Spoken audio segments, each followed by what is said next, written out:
Hello there, this is Cookies. I have turn 49 of Naba. So I try to catch up from I think around turn 25 in one weekend, all the way up to like turn 50-ish.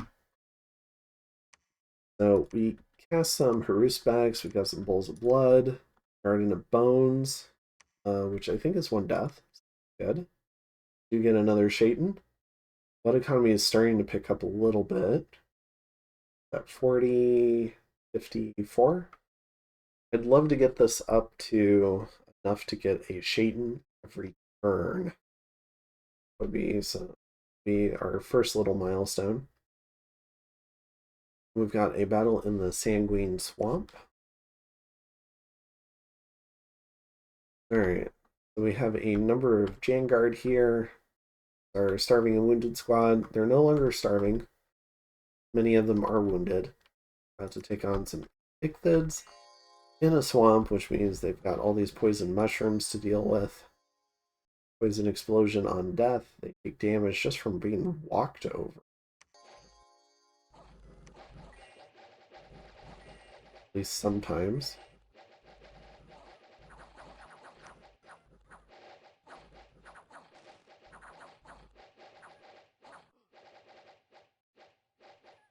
Did a little bit of point buffing.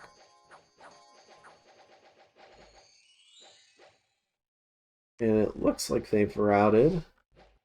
Kill the commander. Killed one, but there is another one. Looks like they've already routed. So we take the swamp. In Emictin, we've got Asphodel and Man attacking each other.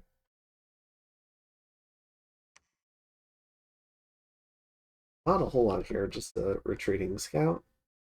And here's what I hope is the big fight in Silvania. Nope. We have a small elite force. Summon of Courage, a number of knights, getting luck cast on them, and two Draconians. Still have the big army back here. Looks like we are gym buffing. Gym burning, not buffing. Current natural protection is 9. Looks like Oaken Army got thrown up.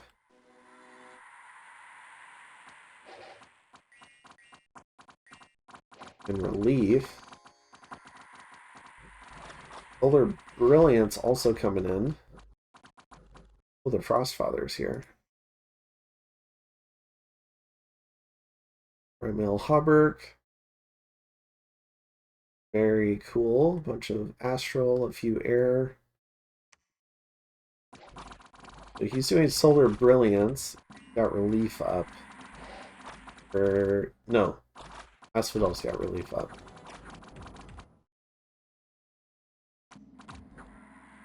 Oh. Asphodel dooms Man's army. That's something that Man should do to Asphodel. That Solar Brilliance does some more work. If he ends up doing that.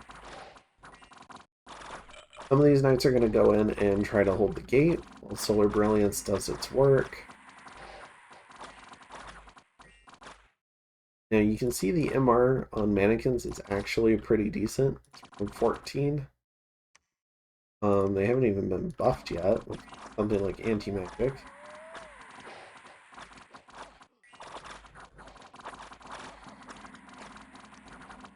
We've got Howl coming in. And that's from a Panic Apostate, but there's a lot of bodyguards here. He can probably defend Howl.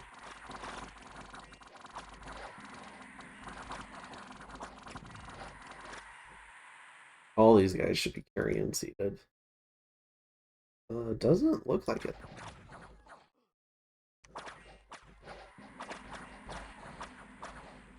Solar Brilliance doing a tremendous amount of work. And this is one of the downsides to fighting with a giant army behind fort walls, is you can become vulnerable to these types of plays.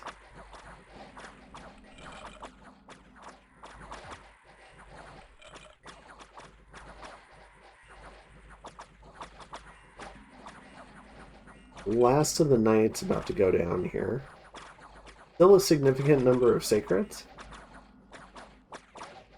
Most of the mannequins are dead, though.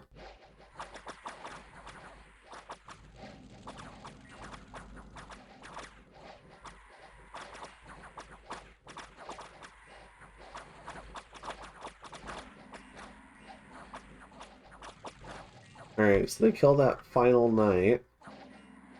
They're probably about to come over here.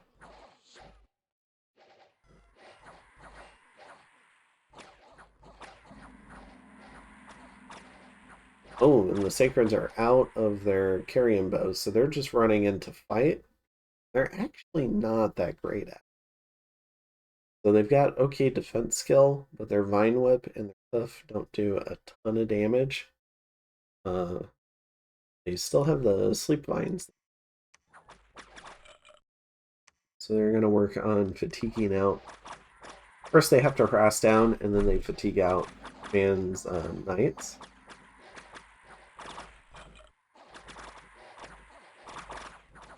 And all these Tangle Vine effects help them hit the knights. Although many of them are body etherealed as well.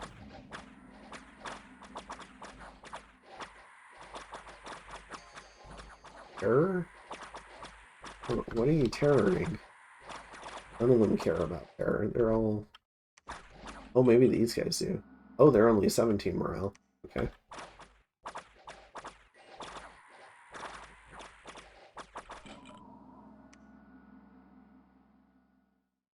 Magic bonus -7. Wow, he's actually applied a good amount of fear to them.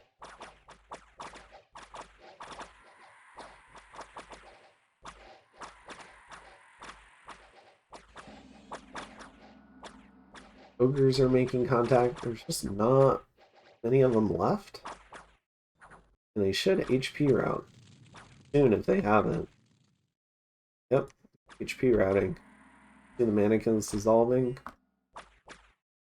And it's in with a very efficient takedown of this fort, despite all the mages he brought. Bringing just a small elite group and taking down this large army with it. Very well done. Had a very good plan and executed it really well. So, combat round 66.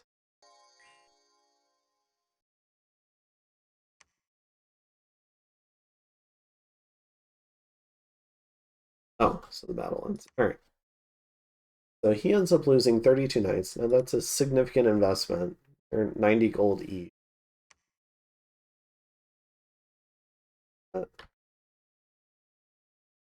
Nearly 3,000 gold.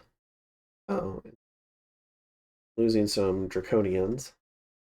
However, does manage to kill off 5 enemy mages, including a Carrion Lord and a Panic Apostate. 3 of these Carrion Centaurs. 22 Sacred Carrion Furies. 101 Sagittarian Carcasses. Tremendous number of Sacreds. Tons of Ogres, even a Carrion Giant. Just wiping out this full stack of over 600 from Asphodel. Only losing 60. So, was that like nearly 11 to 1?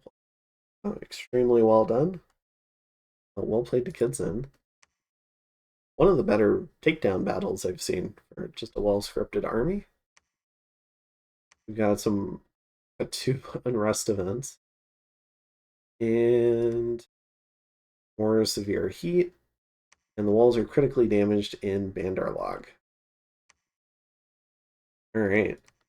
So this group's moving back. I was thinking about sending them underground, but not going to bother. We see Balin has retaken the Black Peak.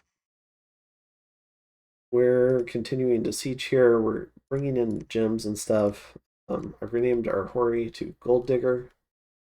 And she's going to see if she can steal something before we try and storm.